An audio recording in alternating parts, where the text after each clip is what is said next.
Hello and welcome back to the channel. Magandang araw po sa inyo lahat. Sa video na to ay magkakaroon lang tayo ng correction about dun sa last post natin about the um, simple audio compressor. Kasi meron po tayong error dun sa schematic diagram natin. Ito po yung error, no? Yung pin 3 ay wala pong connection. Sorry po sa mga kumopya ng schematic at hindi po kumpleto yung ating connection dito. So ngayon ay na-review natin yung connection niya. So gumawa tayo ng bagong nating schematic para mas malinaw dito, no? Tsaka ito kasi itong pin nito baligtad. Yung pin 1 dito kasi yung aking binasihan dito is for naka-reverse na ganyan. So pagka naggagawa kasi ako ng schematic, doon ako nakatingin sa ilalim, hindi dito sa ibabaw. So kung titignan mo, ang pin number 1 niya ay nandito. Ayan, no? So ganyan yan. At nakabaliktad. So pag kasi ang mga piyesa niyan ay wala naman dito sa ibabaw. So ang mga parts niyan ay nandito sa ilalim. So andito yung mga resistor. Kaya para hindi nakakalito gumawa, ay binaligtad ko yung schematic na to. So kung kukopyahin nyo nga naman, magkakaroon kayo ng confusion sa pagkopya nitong schematic na to. So ginawa natin siya ng bagong schematic. Ito siya ngayon para mas malinaw. So by the way, ito palang compressor na to ay ito na mismo yung ginagamit ko, no? Ito yung mismong nakakonect ngayon dito sa itong audio na to ay nakakonect mismo rito. Kaya pag hinawakan ko to, ayan, live po yan. Ayan, ito yung input eh. Ayan. Okay. So kaya medyo maingay, no? Ayan, pagka nilakasan ko yung boses ko, hello, hello. Ayan, nag-activate ngayon yung audio compression. Hello, hello, hello. So kahit gano'ng kalakas yung audio ko rito ay constant pa rin yung output doon sa ating recorder. Okay. So ito yung correction na ano. Bali binaligtad na natin, no, para hindi nakakalito, no. Okay. Kailangan ko ng yan. Kailangan ko ng lens para mas malinaw dito sa aking tinitingnan. Okay. So lapit natin konti para mas malinaw. Okay. Yan. So yung isang potentiometer in-eliminate na natin kasi ang daming potentiometer, no? 1, 2, tapos meron pa isa rito. So inayos na natin para mas malinaw. So ang circuit diagram nito ay gumamit to ng IC. Ang ginamit ko rito ay UPC 458. Parang double version ng UPC 4558 na 8 pins. So yung UPC 458 is 8 pins at apat na comparator, apat na op amp. So para mas malinaw, sinimplify natin at ineliminate na natin isang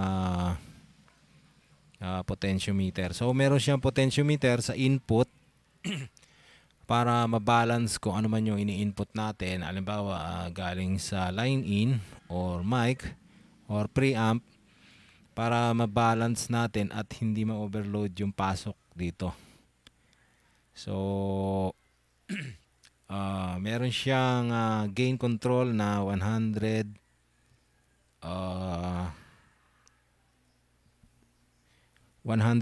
na resistor doon sa gain control niya. At itong bias niya is 10k.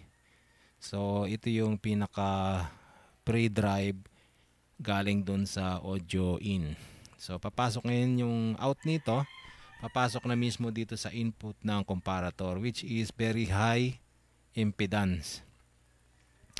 Ang dalawang resistor na to ay itong 10k and 100k para mabalance yung impedance nung output nito papasok dito sa 1 meg ohm na resistor. So high impedance to, no? Okay, may kulang pa pala to, no?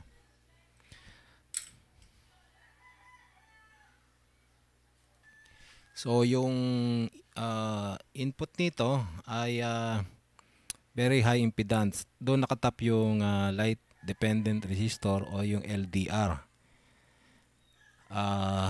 Para dito sa input ng op-amp na to. So merong nakatap ngayon yung output at para maging act as a buffer lang ito, no?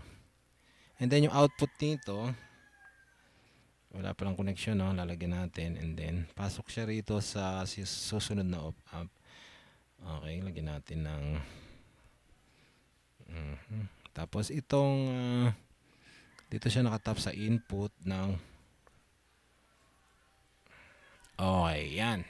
So yung output nito ng buffer ng pinaka compressor ay papasok ngayon dito sa isa pang op-amp which is ang trabaho nito is make up gain. So meron siyang 100k and then 10k yung bias and then output papunta na ngayon sa audio out. So yung potentiometer na to ay para mabalance ko ano man yung output na kakabitan mo. Kung ipapasok mo siya sa line in, itataas mo lang yung gain mo. And then pag ibababa mo lang yung gain mo pagka i-connect mo siya sa line in, and then pagka mic in naman ay ibababa mo yung gain para ma-compensate, no, magkaroon ng balance. So ito naman ay yung output nito ay sumample naman dito. Kumuha naman to ng sample dito para yan. So yung output nung pinaka buffer ay pumasok dito sa isang amplifier naman para sa driver ng LED. So ito is nakita ko magandang value rito is 470k kasi yun yung tamang-tama dun sa vocal compression na ginagamit ko. Pwede mo naman siyang baguhin, pwede mong palagyan ng 1 meg and then trimmer mo na lang para magkaroon ng variable or pwede kang mamili kung anong setting ng compression. So itong diode na to ay to rectify kasi AC siya, i-rectify niya and then pipilterin ng 4.7. Itong 4.7 naman to ay napili ko rin dahil saktong-sakto yung decay, yung attack and decay nung sa vocal compression. And then ito naman is a red LED na nakatutok mismo dito sa light dependent resistor. So any variation ng liwanag na nagsha-shine dito sa LDR ay magbabago yung compression niya o magbabago yung amplification ng buffer. So ito naman yung supply. So baligtad to, no? Ito ang pin 1, kung nakatapat sa ULC yung IC ang taas niyan is negative and ang baba positive. So baligtad, no? So mas gusto ko na 12 volts ang ginamit dito. Kasi na-try ko yung 5 volts, medyo mahina yung headroom. Pagka 12 volts or 10 volts, medyo maganda yung headroom. Pagka malakas na malakas yung boses niya, kayang-kayang i-adapt ng LED. Yung liwanag ng LED. So mas maganda ang compression pagka hindi bababa ng 12 volts. So ito is ginamit ko rito is 22K, dalawa. 22K. And then may filter siya na 100 microfarad para constant yung ano niya. So bali magiging anong value rito is 6 volts. Kalahati ng dalawa. So voltage divider, ito na ngayon yung magiging ground mo. Lahat ng ground na 'yan, lahat ng ground at saka ito is common, nakatap dito. And then yung IC, positive, negative, doon nakatap. So, ayan, tapat natin ng konti para malinaw. Puwasan natin. So, ayan, malinaw na. So, magandang magandang gamitin sa vocal audio compressor. Lalo na pagka yung kumakanta ka at nagre-recording ka. Mas gusto ko kasing gamitin tong outboard audio compressor kaysa doon sa built-in na ginagamit na compressor doon mismo sa yung mga application.